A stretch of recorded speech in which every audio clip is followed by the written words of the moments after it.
elevando os nossos pensamentos ao nosso Mestre Jesus, em busca do amparo e do auxílio dos nossos benfeitores. Pai Celestial, Mestre Jesus, mais uma vez aqui nos reunimos, Mestre querido, suplicando-te teu amparo e teu concurso. Envolva-nos, Senhor, a todos nós nas vibrações de paz, de saúde e de equilíbrio. Ilumina-nos, Senhor, nessa noite, abençoando-nos, Senhor, os nossos esforços de aprendizado, de aprimoramento, de reequilíbrio e de paz. E rogando-te teu amparo e teu auxílio, e lhe pedimos a permissão para iniciar o nosso encontro dessa noite. E conosco, Senhor, hoje e sempre, que assim seja. O nosso boa noite para todos, né? É uma alegria termos todos vocês aqui nessa noite conosco, na nossa reunião virtual, né? Agradecendo ao nosso Mestre Jesus, aos nossos benfeitores e amigos espirituais, pela oportunidade de nos reunirmos, né? Mesmo diante dessa pandemia, das dificuldades das reuniões presenciais, nós podemos estar juntos aqui através de uma reunião virtual. Hoje, nós vamos receber com alegria o nosso companheiro Edson Silva, né? Que fará o estudo para nós sobre o tema que se titula O Drama do Salvacionismo, né? Nós vamos passar a palavra para o Edson, né, Edson? Tá, você está na sala, Edson? Podia abrir sua imagem, seu som. Está me ouvindo? Ok, Marcos. Ok. Estou ouvindo. Isso, ótimo. Então, nós vamos passar a palavra para o Edson Silva. Edson é um companheiro nosso aqui da nossa casa, da nossa equipe de expositores, né? Ele que está responsável pelo estudo dessa noite. Sucesso, felicidade, paz para você, viu, Edson? Obrigado, Marcos. A gente agradece a direção da casa por essa oportunidade, agradece aos benfeitores espirituais por estarem conosco, nos intuindo, nos inspirando, a todos nós que estamos aqui participando dessa reunião virtual. Agradecemos também a todos vocês que estão aqui conosco, vibrando, meditando, reflexionando sobre os ensinamentos tão importantes para a nossa vida, para apaziguar o nosso coração, o nosso íntimo, para que, apesar das dificuldades que a vida nos apresenta, a gente possa continuar vivendo com alegria, com entusiasmo, com fé, esperança de que tudo passa, que as dificuldades não são para sempre e que dias melhores sempre virão, se conseguirmos ter um discernimento do porquê das ocorrências nas nossas vidas. E, ampliando um pouco mais isso, todos nós que vivemos aqui na Terra passamos por algum tipo de dificuldade, principalmente no nosso convívio familiar, no nosso convívio mais íntimo. Todos nós temos mais de perto, né, ou um pouco mais longe, pessoas que convivem conosco e que a gente sente que precisa de ajuda, que pessoas que estão, às vezes, desajustadas, sejam eles pais, sejam filhos, sejam cônjuges, né, ou um sogro, uma sogra, um irmão, passando por alguma dificuldade na vida, por não compreender a vida da forma mais ampla, da verdadeira finalidade da existência. Outros passam por dificuldades físicas, com limitações físicas atrozes, por doenças, por restrições financeiras, por, às vezes, restrições até da própria liberdade de locomoção, ou liberdade até da consciência, alguns engendrando pelos caminhos da loucura. E nós sofremos quando temos pessoas assim na nossa convivência familiar. Ficamos ansiosos, né? É natural, devido ao nosso amor por eles, a nossa preocupação, e entramos num estágio de querer realmente a todo custo salvar essas pessoas, né? E o estudo hoje se chama o drama do salvacionismo, né? A gente querer salvar a todo custo e muitas das vezes não conseguimos, não achamos a solução e sofremos muito com isso. Então, nós vamos refletir hoje sobre isso e como conviver com essas dificuldades, apesar das dificuldades, entender o porquê dessas dificuldades em nossas vidas e como a gente continuar a nossa caminhada fazendo uma ajuda efetiva, uma ajuda produtiva para esses nossos entes queridos que conosco convivem. E outras vezes também somos nós que estamos precisando de ajuda, né? Às vezes, pelas pressões da vida, entramos em desequilíbrio e precisamos também da ajuda de outras pessoas. Mas temos também que entender como receber essa ajuda, porque às vezes outras pessoas querem nos ajudar, invadindo até a nossa capacidade de reação naquele momento, ferindo-nos, alguns ajudando e outros ferindo-nos.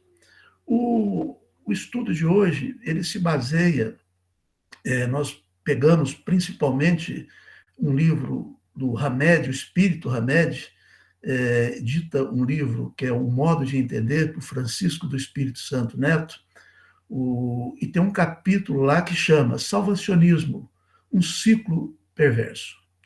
Então, boa parte da nossa conversa aqui de hoje se baseia nesse livro do Hamed. Nos baseamos também no livro que o Marcos até apresentou na leitura inicial, Escrevendo Palavras, Modificando Conceitos, editado pelo Espírito Angélica e psicografado pela presidente da nossa casa, Maria Fátima Ferreira de Carvalho. E, mais basicamente, 2 capítulos, que são os capítulos 16 e 23. O capítulo 16, ele é intitulado Filhos, Amor e Apego. A diferença entre amor e apego. E o capítulo 23, que fala de preocupação e responsabilidade. Nós também, o estudo se baseia também no Evangelho segundo o Espiritismo, mais especificamente no capítulo 5, que é Bem-aventurados os aflitos, o título do capítulo.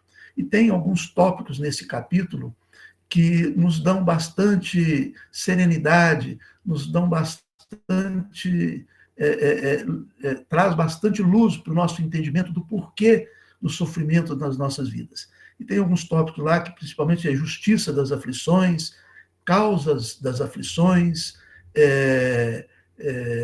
o mal e o remédio, esquecimento do passado, a desgraça real.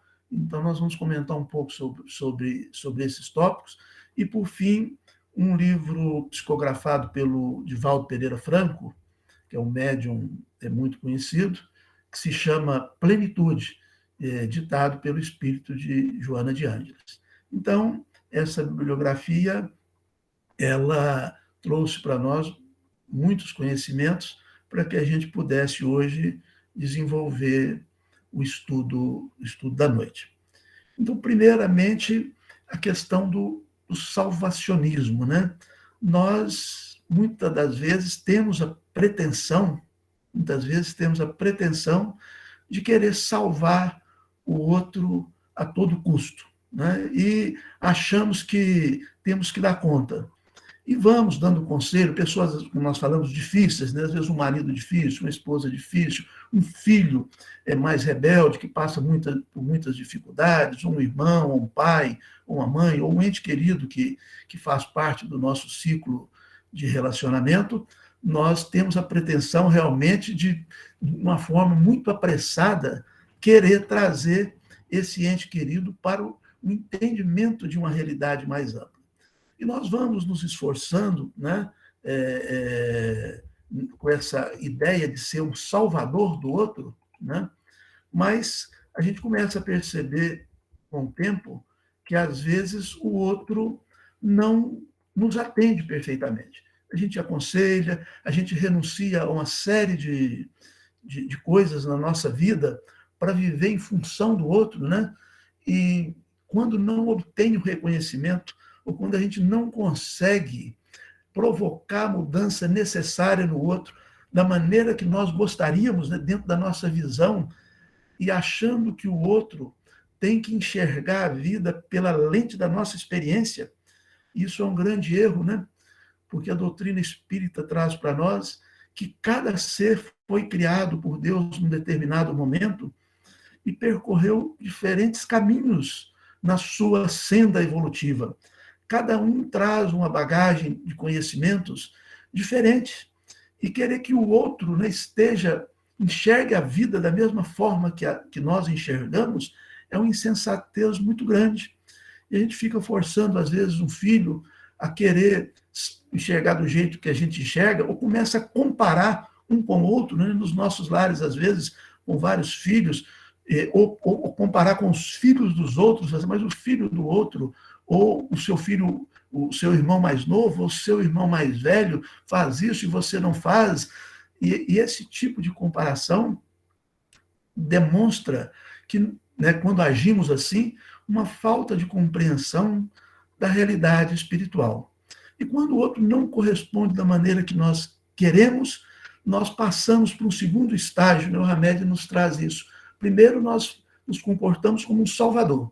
Quando não dá o resultado, nós passamos a um segundo estágio, que é o estágio de vítima.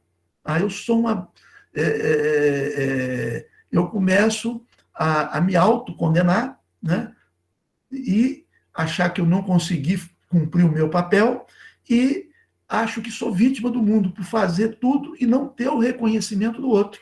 Né? O outro não reconheceu. Eu fiz tudo para o meu marido, fiz tudo para minha esposa, fiz tudo para o meu filho, fiz tudo para o meu pai e não tive o reconhecimento, ele nem ouviu o que eu falei e não entendeu todo o meu sacrifício em favor dele. E caímos nesse papel da vítima. E depois o Hamed traz para a gente um terceiro estágio, que é o estágio do atormentador. Né? Nós passamos a agredir o outro por ele não ter nos atendido e não ter nos ouvido. E, como nós falamos aqui, cada um está num degrau diferente da escala evolutiva. Né? É como se a gente quisesse colher uma fruta antes da hora. Né? O próprio livro, o Evangelho, nos traz que primeiro vem a erva tenra, depois vem a erva mais crescida, depois vem a espiga, né? Depois vem o grão verde, depois vem o grão maduro. E a gente tem que esperar todas as fases para conseguir colher aquele grão maduro para ter proveito. E pela nossa ansiedade, a gente quer que o outro se transforme na velocidade que a gente gostaria. Entendendo que nós temos múltiplas existências, né, que são inumeráveis durante o nosso processo evolutivo, a gente não pode pretender que numa existência somente nós vamos mudar o outro. Às vezes vamos plantar a semente nessa existência, né, vamos desencarnar, vai haver a reflexão, né, no mundo espiritual, e depois voltamos aqui para a Terra, né, com novos propósitos, com novos níveis de entendimento. Então não dá para querer colher antes da hora. Tem até uma historinha de um casulo, né, que estava ali dentro, uma lagarta, né, em formação, se transformando numa borboleta, mas ainda não tinha as asas formadas. E chega um determinado homem, né, vendo o esforço daquela lagarta, com as asas em processo de formação, mas não totalmente formado, ela fazendo um esforço tremendo para romper aquele casulo. Né? Ela fazendo um esforço tremendo para romper o casulo. E ele, na intenção de ajudá-la, na ânsia, naquela ansiedade de querer ajudar, de querer salvar, vendo aquele esforço que aquela lagarta fazia, ele ajuda rasgando o casulo. E quando ele rasga o casulo, aquela lagarta cai no chão, com as asas ainda não totalmente formadas, né, e vem a falecer ali no chão, porque ela não estava pronta ainda, não era o momento certo. Então, nós, tendo essa compreensão maior da vida, alguns dos nossos entes queridos que conosco convivem, às vezes ainda não estão prontos como gostaríamos. Então nós temos que ter compaixão, ter misericórdia, solidariedade para compreender isso, para poder colocar o amor acima das nossas expectativas, ou muitas das vezes nós projetamos no outro o nosso ideal de sonho não realizado, algumas coisas que nós gostaríamos de ter feito, né? Eu gostaria de ter sido um médico, eu gostaria de ter sido um advogado, gostaria de ter sido um cantor, gostaria de ter sido um pintor, gostaria de ter sido um musicista, gostaria de ter sido um escritor, e não consegui fazer, e projeto isso num filho meu, num ente querido, exigindo dele que ele faça o que eu não consegui fazer, para que eu me realize e conte para todo mundo, né, que o meu filho fez isso, que o meu filho é bom. Mas quem disse que ele veio nessa existência para atender às minhas expectativas? Cada um no plano espiritual tem uma programação definida, tem um plano de evolução, e às vezes ele tem que subir do terceiro degrau para o quarto, e eu estou querendo que ele suba do terceiro para o 10º, e para subir do terceiro para o 10º vai ser muito difícil para ele. Então, e passamos a cobrar. Então, nós temos que ter essa compreensão de que somos seres diferentes, cada um num ponto da escala evolutiva. Pontos esses que têm que ser respeitados. Nós não deixaremos de amar os nossos entes queridos e não podemos deixar de amá-los por eles não atender às nossas expectativas. E da mesma forma também, quando outras pessoas nos cobram mais do que damos conta, e nós, no medo, né, de perder o respeito, perder o amor dessas pessoas, né, com medo de não sermos mais amados, ficamos loucamente querendo atender a expectativa do outro. E passamos a representar papéis para os quais ainda não damos conta. Vivemos num palco de ilusões, representando papéis o tempo todo para agradar o outro. Isso é muito desgastante, é muito frustrante, porque quando nós descemos desse palco, nós caímos na nossa realidade, né? E vivemos com medo o tempo todo. Então, esse ciclo perverso do salvacionismo ocorre pela falta de entendimento dessa realidade maior. E sem entender o que é o processo da vida, sem entender a justiça divina, sem entender como ocorre essa justiça divina, fica muito difícil para nós, né, o entendimento dessas questões. O Hamed traz para a gente que nesse ciclo, nós primeiramente sentimos pena da pessoa que convive conosco, nessas situações. E sentir pena é diferente de misericórdia e compaixão. Sentir pena é colocar o outro num padrão mais baixo do que o nosso, né? Achar que o outro não tem capacidade e ele tem a capacidade dentro das suas possibilidades, né? Então não devemos sentir pena, mas compaixão, misericórdia e ser o amparo para aquela pessoa quando ela precisar. Nós, como pais, como irmãos, como colegas, precisamos amar o próximo, estar sempre perto para ajudar quando for solicitada ajuda. Mas Pitágoras traz para nós, está no livro Modificando Palavras, Escrevendo Palavras, Modificando Conceitos, ele traz para nós que nós podemos ajudar o outro a levantar a sua cruz, mas não podemos carregá-la por ele. Cada um tem que carregar a cruz das suas dificuldades, porque é carregando a sua cruz que ele se fortalece, né? E tem uma outra historinha que fala que um determinado homem, quando estava carregando a sua cruz, sentindo que ela estava muito pesada, né, resolve, com a ajuda de alguns amigos, cortando os pedaços da cruz para aliviar o seu peso. E ele vai tirando alguns pedaços da cruz.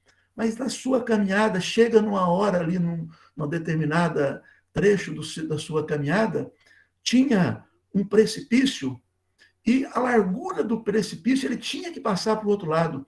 A largura do precipício era exatamente um pouco inferior só ao tamanho da cruz inicial que ele estava carregando.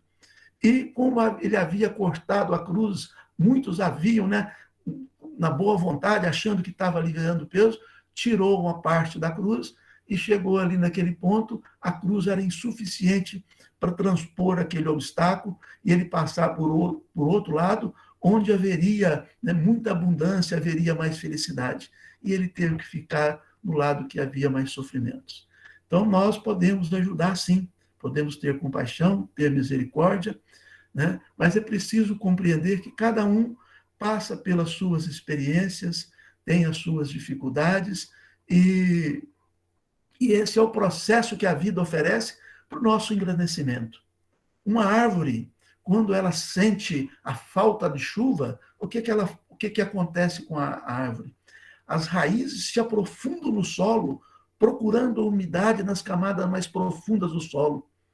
E isso faz com que, quando venha as tempestades da vida, que ocorrem também na vida de cada um, essas raízes profundas dão sustentação para que essa árvore resista com valor, com valentia à tempestade e saia ilesa, né, das dificuldades. Então, quantas das nossas dificuldades nos fazem mais forte? Nós, hoje, cada um de nós, somos o que somos, né? Temos a fortaleza que temos pelas dificuldades por que passamos. Se não fossem as dificuldades, certamente não seríamos o que somos hoje, né? Se temos uma dificuldade financeira, temos que estudar, temos que trabalhar para poder conseguir um trabalho melhor, para conseguir um emprego. E nesse processo de aprendizado, a gente vai ampliando o nosso cabedal intelectual, o nosso cabedal de conhecimento, as dificuldades afetivas, as dificuldades de relacionamento, vão nos ensinando a ter mais paciência, a ter mais tolerância, né? A esperar o tempo certo de falar, o tempo certo para se manifestar. Isso vai dando para nós uma consciência da realidade da vida e passamos a passar pelas dificuldades e não tombar diante das tempestades que a vida nos oferece.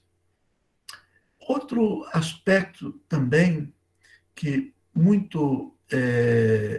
que ocorre muito nas nossas vidas é pessoas no nosso ciclo de relacionamento com muitas limitações, ou até talvez nós mesmos, né? Nós temos, às vezes, famílias, eu mesmo tenho, crianças nascendo ali paraplégicas, cegos, surdos, com várias limitações físicas, alguns sem até consciência aparente de si mesmo, vivendo num leito aí por 20, 30, 40 anos, e a gente pergunta por que disso, né? Por que tamanha dor, tamanho sofrimento veio visitar esse lar, veio visitar não só essa criancinha, mas veio visitar o coração dos pais, dos irmãos, dos avós, né? A gente vê aqui nas ruas de Belo Horizonte, caminhando pelas ruas de Belo Horizonte, pessoas morando na rua, e eu vejo meninas jovens, 15, 16 anos, grávidas, e às vezes drogadas, sujas, e a gente se pergunta por que aquela criança vai nascer numa condição tão adversa, enquanto outras nascem em condições de tantas facilidades. Por que alguns outros nascem com tamanha, às vezes, dificuldades de comportamento moral, né? Às vezes com tanta maldade no coração, com tanta revolta, mesmo nas classes mais baixas quanto nas classes mais altas, e outros nascem com um coração tão puro, né? São verdadeiros anjos, às vezes nascendo nas condições mais adversas, nas condições mais difíceis, mas são luzes aonde passam, né? Clareando o caminho daqueles que convivem com eles. E aí essas aflições a gente se pergunta, mas por que disso, né? Se Deus é justo, é o Pai de todos, por que trata os seus filhos com tanta diferença, oferecendo tudo a uns e nada a outros? para a gente ter esse entendimento, como explicar a justiça divina, né? Como explicar a justiça divina diante de um paradoxo tão grande. Se nós, pais terrenos, ainda repletos de imperfeições, não fazemos diferença entre os nossos filhos, né? Se a gente vai comprar uma roupinha para um, a gente compra a roupa igual para o outro. Se a gente vai fazer um bife ali, a gente procura até dividir o bife igualzinho, um pedaço para um pedaço para o outro. A escola, a gente procura dar o mesmo nível de escolaridade para um e para o outro. E por que Deus, que é a justiça absoluta, faz tanta diferença e faz com que alguns sofram tanto e outros não passem pelas frustrações? Então, só a pluralidade das existências, né, é que explicaria isso. E no capítulo 5 do Evangelho segundo o Espiritismo, fala as causas das aflições, ele coloca que algumas das aflições da nossa vida, as causas ocorrem na atual existência. E outras aflições não são dessa existência, né? Então, causas atuais das aflições é um dos tópicos lá do capítulo 5 do Evangelho segundo o Espiritismo. As causas atuais, e fala que a maioria das nossas aflições, dos nossos sofrimentos, ou sofrimentos daqueles que conosco convivem, são provocados por comportamentos assumidos nessa própria existência, né? E Buda, no capítulo 2 do livro Plenitude, a Joana de Ângeles traz lá para nós uma análise dos sofrimentos provocados nessa existência, e ela cita uma análise feita por Buda. E Buda fala que tem 3 tipos de sofrimentos provocados por nós nessa existência. O primeiro dele é o sofrimento pelo sofrimento, natural do sofrimento. Então, quando temos, por exemplo, uma doença física, né, vem o sofrimento por estar doente.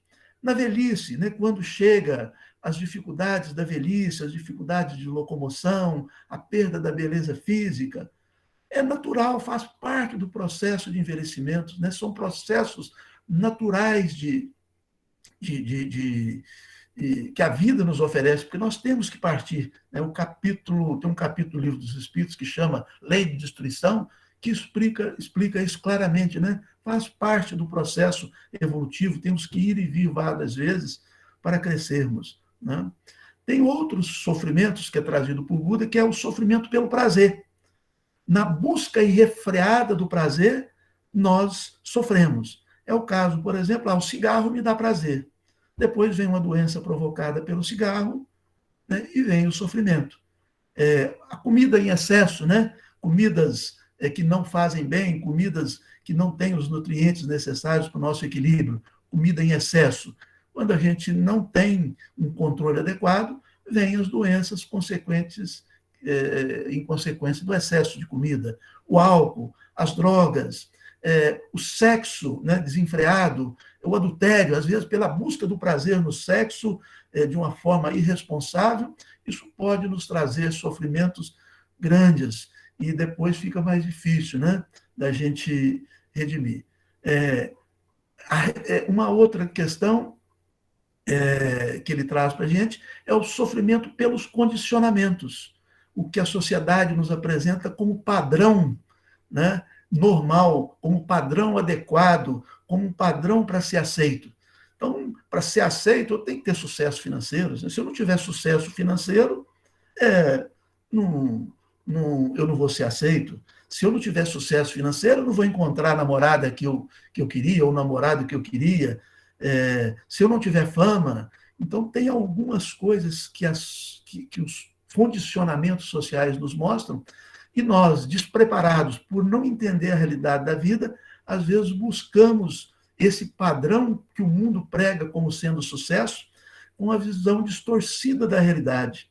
E nós não temos que ser melhor do que o outro, não temos que ser igual ao outro, né, como nós falamos no início. Nós temos que ser melhor hoje do que fomos ontem, e não melhor do que o outro, porque, como nós falamos, cada um está num estágio evolutivo diferente, e nós não temos que sofrer por não ser igual ao outro, porque o outro, às vezes, já percorreu, nasceu antes, foi criado antes, percorreu estradas diferentes e tem condições melhores que a nossa. O que nós temos que fazer é olhar para ele, né, com admiração, quando ele é superior a nós, com admiração, falando, como é que ele fez para chegar lá? E tentar trilhar o caminho, seguir o exemplo, se ele é superior a nós. E não querer, de uma forma, a nos violentar, como eu citei no caso do casulo, florescer, querer voar antes da hora, né? A ilusão, quando a ilusão passa dos limites, nós podemos cair e, de uma forma catastrófica, e ter muito sofrimento na nossa existência. Tem uma historinha da mitologia grega que fala que é o sonho de Ícaro, né? E lá fala que Dédalo, que era o pai de Ícaro, os dois estavam presos no labirinto de Knossos. E nessa prisão, Dédalo era um arquiteto, ele pensa numa maneira deles se livrarem daquele labirinto. E várias aves que voavam sobre aquele labirinto deixavam cair as suas penas, e Dédalo teve a ideia de construir com aquelas penas, selecionando as penas, asas para os dois, para que eles pudessem sair voando daquele labirinto. E assim o fazem, eles pegam uns fios de linho que tinha no labirinto e vai amarrando as penas com fio de linho e pegam a cera que tinha no labirinto e prega, né, as penas uma na outra e com aquele fio de linho e constrói as suas asas. Mas Dédalo fala com Ícaro o seguinte, nós vamos sair daqui voando, mas você não voe nem muito alto para que os raios do sol não venham derreter a cera, e não voe muito baixo também, porque se você voar muito baixo, nós vamos ter que passar um trecho sobre o mar e a água do mar, as ondas podem atingir as penas e vir a molhá-las e nós sucumbirmos. Então, tem que voar numa altura razoável, nem muito baixo e nem muito alto. Mas quando eles começam a voar, Dédalo vai na frente, mostrando o caminho, e, de repente, Dédalo olha para trás e vê que Ícaro não está mais ali. E, quando ele olha, ele vê no mar somente as penas a boiar, né? Ícaro tinha caído, porque ele tinha tentado voar alto demais. E os raios do sol derreteram a cera, e ele caiu no mar e veio a perecer. Então, quando a ilusão passa da realidade, quando nós não percebemos a nossa limitação, né? Quando ele fala, eu tenho que ter o sucesso financeiro do outro e vou fazer alguns empreendimentos igual o outro fez. Nós temos que entender as nossas possibilidades, compreender, né, qual que é o nosso limite, porque nem todo mundo é igual a todo mundo, né? Eu quero ser igual o Jeff Bezos lá, quero ser um Bill Gates, quero ser um Zuckerberg lá. Não, peraí. Qual que é a minha real possibilidade? E eu preciso disso para ser feliz? Talvez não, também não preciso, né? Aí é querer realmente, por orgulho, por vaidade, querer ser igual ao outro, né? Para mostrar para o outro que eu sou melhor. Não, eu tenho que ser melhor do que eu fui ontem, como disse Goethe. Goethe é um filósofo alemão que dizia que nós não temos que ser melhor do que ninguém. Nós temos que ser melhor a cada dia do que fomos ontem. E esse é o nosso objetivo de vida, né? Agora, nós falamos então das causas atuais das aflições. Tem as causas também anteriores das aflições. Muitas coisas acontecem na nossa vida, conosco ou com os entes mais queridos, e a gente procura assim, mas essa pessoa não fez nada, né, nessa existência para poder merecer tamanho sofrimento. Né? Uma criança que nasce acamada, sem nenhuma possibilidade. A gente olha e fala, mas é só sofrimento. E aí? O que essa criança fez para merecer tanto sofrimento? O que aquela criança fez para nascer na rua, debaixo da lona, às vezes sendo violentada, sendo espancada, sendo esmurrada, passando fome? O que essa criança fez para merecer isso, nessa existência? A causa não está nessa existência, né?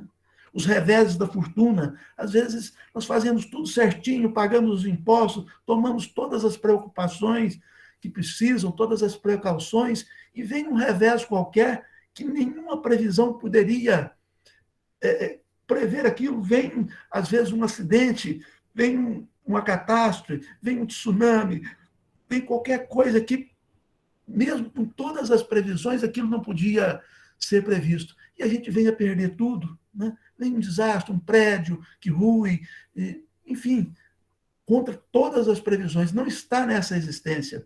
a perda de pais, né? Às vezes crianças pequenas, os pais morrem num acidente de automóvel, às vezes estava na mão certa, vem um outro carro na contramão, bate, e aqui ficam órfãos, né? Tem que ir para orfanatos, viver dependendo do favor de outras pessoas, às vezes são maltratadas, são humilhadas, passando por sofrimentos atrozes. O que essa pessoa fez para passar por tanto sofrimento? E se Deus é justo, né? Se Deus é a perfeição absoluta, que é um dos atributos da divindade, se ele é essa perfeição absoluta, ele tem também que ser a justiça absoluta. E para ele ser a justiça absoluta, as causas das nossas aflições são justas. E se as causas não estão nessa existência presente, tem que estar numa outra existência. Mas aí algumas pessoas podem pensar, mas será que Deus existe mesmo? Será que tudo é obra do acaso, né? Às vezes é tudo obra do acaso mesmo, uns nascem de um jeito, outros nascem do outro, e morreu, acabou tudo. Deus existe ou não existe? É uma outra questão, porque se a gente não acreditar na existência de Deus, tudo que nós falamos aqui de justiça divina perde o sentido. E a gente começa a olhar, né? Quando a gente está aqui na nossa casa, cada um na sua casa, e olha qualquer equipamento, olha o nosso aparelho celular, quem está no celular, ou o nosso computador, né? É um aparelho que tem vários recursos. E a gente olha para ele e fala assim, esse computador poderia ter sido feito por acaso? As matérias poderiam ter se reunido? Ou tem uma inteligência por trás desse computador? Né? O bom senso tem uma inteligência por trás desse computador. O simples interruptor da nossa lâmpada aqui, que a gente toca nele e acende a lâmpada. Tem uma inteligência por trás desse interruptor? Aqueles que têm ar-condicionado em casa, né? Que regula lá para pôr em 22 graus. Tem uma inteligência atrás desse ar-condicionado? Ou esse ar-condicionado se fez por acaso? Os materiais do ar-condicionado se juntaram, tem os comandos, tem aquele aparelhinho que você toca e ele regula ali nos 22 graus. Né? Atrás de todo equipamento inteligente tem uma causa inteligente, que é o homem, essas coisas que eu citei aqui. E aí a gente olha para o nosso corpo, né? O nosso corpo se regula a 36 graus. Pode estar fazendo 50 graus positivo, 50 graus negativo. O nosso corpo se autorregula e se mantém aí em torno de 36 graus. Quando chega em 37, 38, 39, é febre, né? Alguma coisa errada está acontecendo. Quem fez o corpo humano foi o homem? Não, não foi o homem. Então, uma força superior à do homem fez o corpo do homem. Não só o corpo do homem, mas o corpo de todos os seres que andam pela terra, as formigas, os elefantes, né? Os peixes, tudo, os pássaros, a natureza, as árvores, com a perfeição absoluta, cada um na sua temperatura, cada um no seu processo reprodutivo. Cada semente, né, guarda em si a potencialidade da árvore e do fruto que virá, e dentro daquele fruto uma nova semente. Quando uma planta morre, né, e vem a morte, nós não somos capazes de devolver-lhe a vida. O homem não tem esse potencial de trazer de volta à vida algo que já desfaleceu. Mas Deus, uma força superior, que nós, cristãos, chamamos de Deus, outros chamam de Jeová, que é o mesmo Deus, outros de Alá, outros de Guarani, outros de Guaraci, né? Outros de... os africanos dão outro nome, porque todos acreditam que tem uma força maior que nos dirige. E quando olhamos a natureza, tudo em volta, nós conseguimos perceber Deus em tudo. Na camada de ozônio, que fica mais ou menos a uma altura certa para poder filtrar a luz do sol, para que não venhamos a sucumbir com a radiação solar, né? A distância correta da Lua para que as ondas as ondas do mar tenham os comprimentos necessários, para que a fertilização do solo, para que a germinação das plantas ocorra de forma adequada, né? A Terra se regula com a temperatura adequada para a nossa vivência aqui na Terra.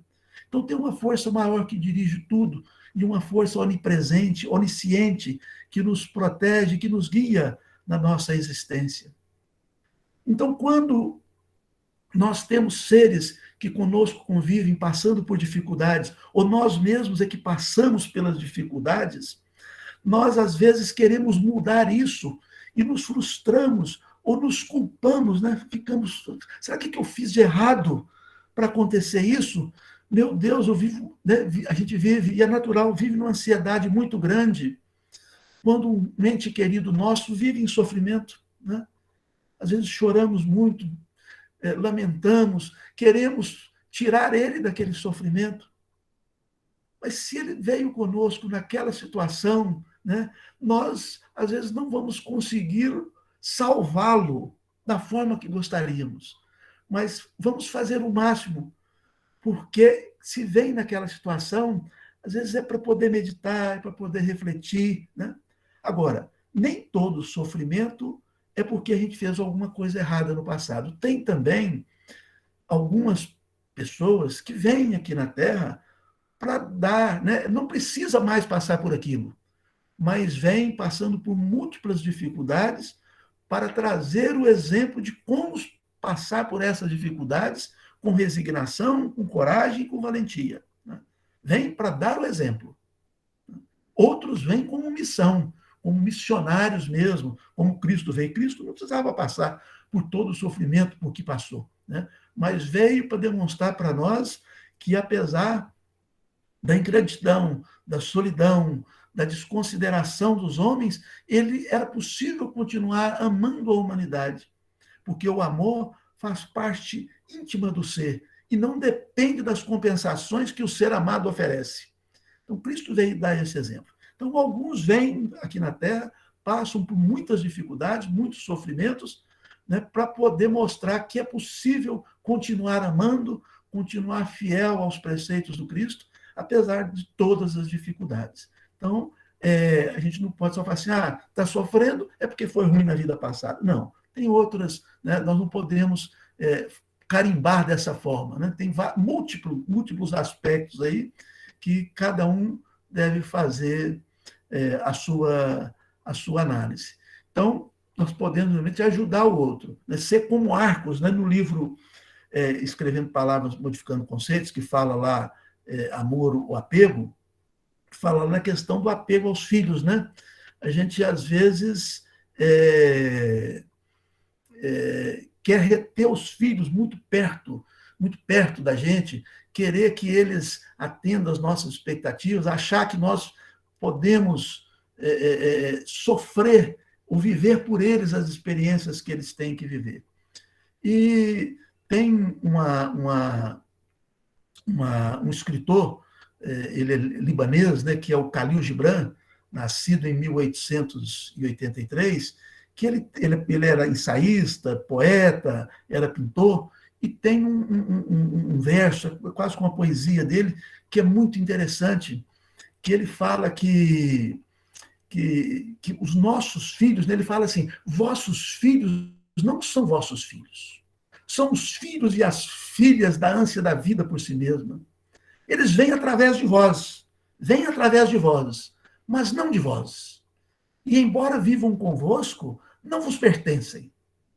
Podeis outorgar-lhes vosso amor, mas não vossos pensamentos, porque eles têm seus próprios pensamentos. Podeis abrigar seus corpos, mas não suas almas, pois suas almas moram na mansão do amanhã, que vós não podeis visitar nem mesmo em sonho. Podeis esforçar-vos por ser como eles, mas não procureis fazê-los como vós, porque a vida não anda para trás e não se demora com os dias passados. Vós sois os arcos, dos quais vossos filhos são arremessados como flechas vivas.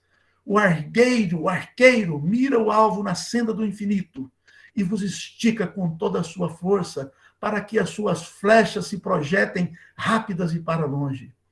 Que o vosso encurvamento na mão do arqueiro seja a vossa alegria, pois assim como ele ama a flecha que voa, ama também o arco que permanece estável. Então, vossos filhos não são vossos filhos, são os filhos da ânsia pela vida, né? Eles vêm através de nós, mas não são nossos, não vêm de nós. São filhos do Criador. O Criador colocou os seus filhos nas nossas mãos para que pudéssemos conduzi-los a patamares mais elevados de perfeição nessa existência, para que pudéssemos conduzi-los à compreensão da vida e à realidade da nossa existência, para que pudessem compreender de onde vieram, o que estão fazendo aqui, por que passam pelas dificuldades, né? E para onde irão se conseguir passar pelas dificuldades com valentia, com resignação.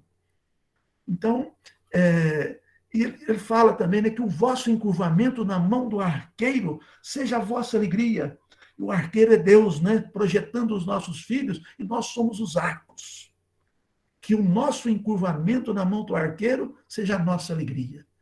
Então, apesar das dificuldades, né, que temos na nossa vida, na nossa convivência, que passamos pela existência com alegria, porque Deus nos colocou aqui nesse convívio familiar para que tenhamos sucesso. Ninguém vem para o fracasso. E o sucesso é relativo, né? Não podemos querer ter o sucesso do outro, mas o sucesso de nós mesmos, vencendo as nossas dificuldades e passando pelas dificuldades e chegando ao final da existência, né, dizendo para nós mesmos, eu consegui. Né? Eu não consegui o que o outro conseguiu, mas eu consegui passar por essa existência trazendo luz e alegria para aqueles que comigo conviveram. Né? Fui luz, luz que trouxe o calor agradável, que trouxe a claridade na existência. E não a luz que queima, a luz que cega, a luz que estiola, a luz do fogo que destrói, mas a luz suave, o calor brando da existência das pessoas que conosco convivem. Não querer salvar o outro, né, comparando com as realidades de outras pessoas, mas salvá-lo com a compreensão da realidade, porque ao final dessa existência, mesmo preso nas algemas do sofrimento e da dor, se libertarão para uma nova vida. Né? E voltando de novo, terão novas possibilidades de ascensão, até que alcancemos todos a perfeição e vamos morar na terra prometida pelo nosso Senhor Jesus Cristo. Nosso tempo está fechando aqui, a gente agradece a todos pela oportunidade de estarmos aqui refletindo sobre os ensinamentos, né? E agradecemos pelos benfeitores da vida maior, pela proteção, pelo amparo, pelo carinho, e até uma próxima oportunidade.